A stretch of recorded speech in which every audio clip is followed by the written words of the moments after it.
Relief and recovery operations has been a tough and trying mission. It has challenged our government and our people and even the international community. For 2 weeks, DILG Secretary Mar Roxas faced the daunting challenge of ensuring no one is forgotten in the relief efforts. But life is not perfect. There will always be concerns that will be raised on how relief and recovery efforts are delivered to the survivors of Typhoon Yolanda. And joining us tonight on NewsLife is DILG Secretary Mar Roxas. Good evening, sir, and welcome to NewsLife.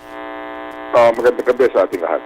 Sir, just to start us off, relief and recovery has been tough to handle. Sir, what lessons have we learned to ensure that most of the basic needs of the survivors are provided for in terms of food, water, and shelter? Well, I think that the biggest lesson is that it's all about logistics management. There were no trucks. All of the first responders have become victims themselves. And the relief goods that were pre-positioned were themselves washed out. So really in those early days, we had first access so that the airport, the port, and the roads could be open so that relief could come in. Number two, law and order, so that looting and all of these reports of lawlessness could stop. And third was the making available the food and the relief.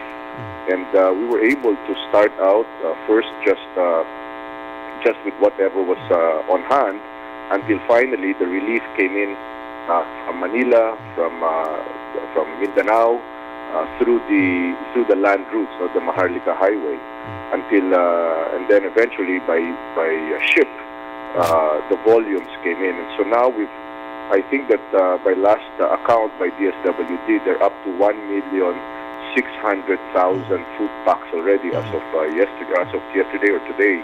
1,600,000 food packs have been distributed. So how challenging was it in the beginning, trying to get information on the ground on what was happening in these devastated areas? Well, it was really impossible, next to impossible, because there was no communication. There's no cellular. Everything that you assume is there. There was no cellular. There was no even basic over VHF radio, hello over, that kind of radio, because the antennas were down. Police stations could not even get in touch with each other.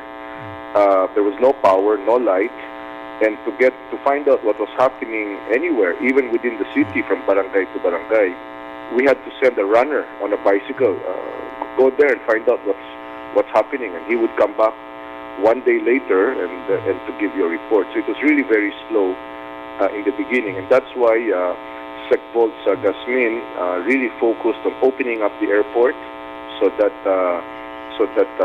C-130s could come in with basic equipment like communications and radio, and then we were able to open up the road to the airport and establish the seaport, until finally that first C-130 came in on Saturday with the relief goods accompanied by Sec Dinky Soliman.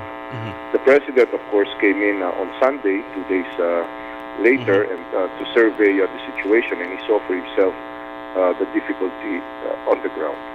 So now look at the lessons learned from this. How important is close coordination between the national and the local government in the relief and recovery efforts? Well, it's absolutely critical to have the close coordination. I mean, this is particularly scale and magnitude. This is typhoon signal number 4. I'm in my mid-50s.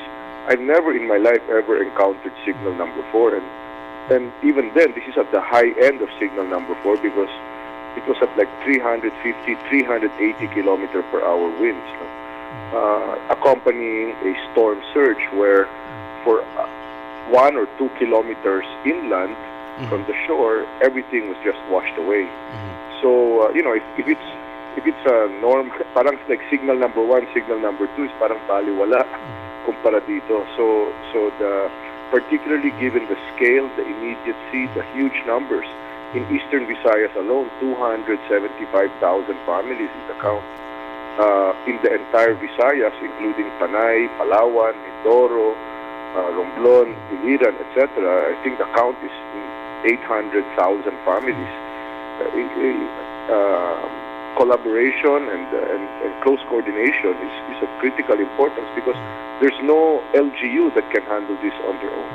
So now, how do we handle, sir, the coordination between the local government units, the government agencies, as well as international aid to make it quicker for all these relief goods to get to our people?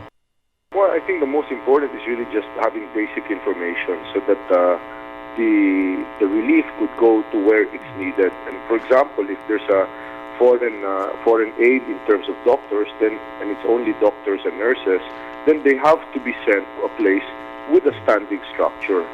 On the other hand, the aid that comes with it, with a field hospital, for example, then that can be sent to places where the storm surge or the winds destroyed the basic health unit. No? So things of that sort is really premised on good information.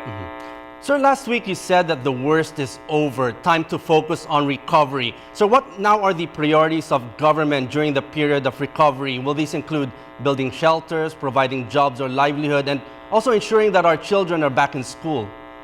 Well, absolutely, all of the above. I mean, it's not, when I said that, I was echoing what the people themselves were telling me when I would be going around. The previous week, they were talking about food relief. And in the second week, they were already talking about certified seeds or their motors for their motorboats, or nets for their fishing. So they were, or building materials. So the people themselves were signaling that although their basic needs still leaves they're still hungry and it's not regular, but they're getting some food, and that's why their attention is already going on to reconstruction. So how long will the relief operations go on, and when will the reconstruction take place, especially in Tacloban City, which is the center of Eastern Visayas? Well, the reconstruction has to start with a basic plan and a basic tally of what's destroyed and what has to be replaced, and what exactly is the sequencing. The sequencing here is going to be of critical importance, principally because if you sequence wrong, then you'll have to redo the work and waste resources. So it's really sequencing that will be of key here. Sir, and finally, sir, the government has been getting a lot of flack with some of the international media organizations, some even mentioning that politics sometimes get in the way in saving lives and relief operations. Now, how do you deal with this? What's your take on this when international observers see this and report this?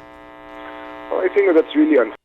By what standard do they say that things are slow? Katrina, Haiti, tsunami in Indonesia, Aceh. We had our airport opened on day one, the day after the storm hit. Relief was coming in, although admittedly in small amounts, but that was the first day, So slowly we opened up the access roads. We were able to address the looting and the peace and order situation by day 3 and 4. The road system was opened to Luzon via Matnog, Allen, so relief could come in by trucks. We just don't. For me, who was on the ground, I just don't pay attention to this because it's so important to make sure that we keep focused on getting help and relief to our people. So in the scheme of things, what is your assessment in the response of our government agencies? Were you happy in how they responded to the call? Well, as the President says, we should never be satisfied when it comes to delivering aid and relief, particularly in times of calamity. So, however fast the government agencies responded, we can do better. So, it's in that spirit of always doing better that the President's government is responding to these calamities. And so what are the next steps? We know you're very busy in trying to coordinate everything right now in terms of relief efforts to our people there in the devastated areas. What are the next steps now? Well, it's a team effort. I mean, it's not me. It's a team effort. NDRRMC, Sec Volksgasmin, Sec Dinky is there. All the other secretaries, Sec Babes, has sent in about 80 heavy equipment from DPWHs all over the country. The military itself has brought in about 80 vehicles also, these 6x6 trucks and 3,000 men. The PNP augmented it by about 2,000 personnel. So everybody is contributing because clearly this is a calamity of catastrophic proportions. I mean, I don't think we've ever had anything like this in our history, affecting so many people, so all at the same time and so intensively. So the whole government and all of us in the president's team are all focused on this. Sir, and a Thank you final very word much. from you, sir? Well, for our people, just, the government is there, getting the help from the national and the local NGOs and citizens, and if we all work together, then we can hasten the recovery and reconstruction of the affected areas. Maraming salamat po. Okay, on that note, thank you very much for joining us here tonight at News Live. That was DILG Secretary Mar Roxas.